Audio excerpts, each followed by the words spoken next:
Friday, so it is time to check in now with Michael Cook. He is reviewing two big action movies. So we have Ambulance and The Contractor. I've seen a lot about Ambulance. Yes. All right. Previews all over television, so a lot to talk about.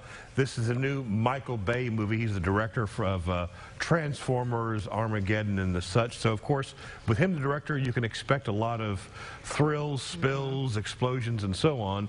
Story is you have Jake Gyllenhaal and Yahya Abdul-Mateen, who are two brothers. Yahya Abdul-Mateen, he's married. We see at the very beginning of the film, he's recently left the military. His wife needs experimental surgery that costs $230,000. He doesn't have the money, and his brother just so happens to be a bank robber. He comes to him to ask for a loan, and then the brother says, you know what, I don't have a loan, but I'm actually going on a bank robbery. Why don't you come along? Okay. Well, you know, that's sure. the setup of the film. Well, they rob a bank, and because just by the name implies, we already know something is going to go wrong because they're going to have to escape in an ambulance with Ilia Gonzalez. She's the EMT. They take hostage along with a police officer, all the while crossing all over Los Angeles with the police chasing them down, shooting them, doing everything they can to capture these bank robbers. This basically, imagine it's like, you remember the movie Speed where they were constantly going? The minute they get in the ambulance, it's about an hour and a half or hour 20 of them chasing through, well, all the while, literally, the Los Angeles police are right behind them. Look, a Michael Bay movie, I call it a Cracker Barrel movie, in that no matter what Cracker Barrel you go to in the United States, it's going to be the same. And if you like that, if you like Cracker Barrel, then you know what you're going to get. And this is kind of applies to this movie as well. There's a lot of, the characters aren't particularly well drawn.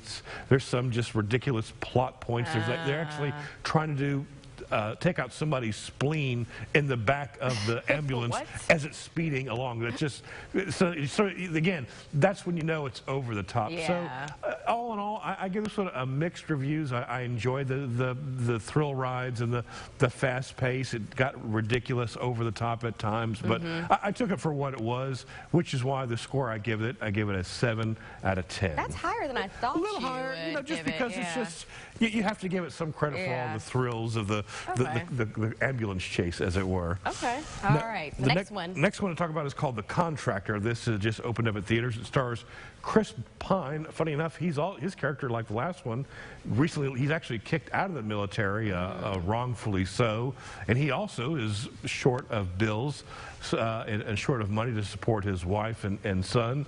So he hooks up with an old Army Special Forces buddy who does private contract work for organization that does some kind of security overseas. Chris Pine, of course, is a fantastic actor. We've seen in him other movies from Star Trek to a Jack Ryan spy thriller. So he's not unknown to the genre of action films.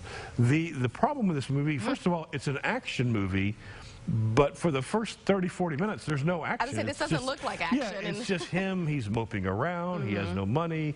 His family needs the cash to survive. What do I do? What do I do? And so it just sort of starts off just slow and boring, and it's not particularly interesting. And then they end up in Berlin with, I won't give anything away, but on some kind of mission that has some real moral problems for Chris Pine's character. And like in the last movie, of course something goes wrong. Of course. Where Chris Pine has to fight for his life and try to get back home to his family in Berlin.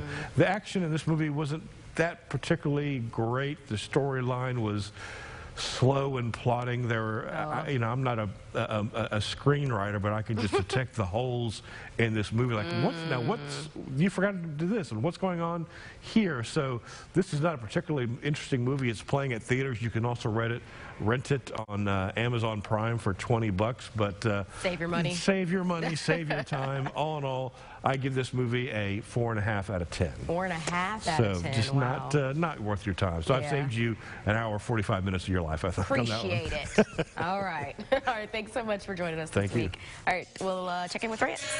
Gotta give a shout out to Mike.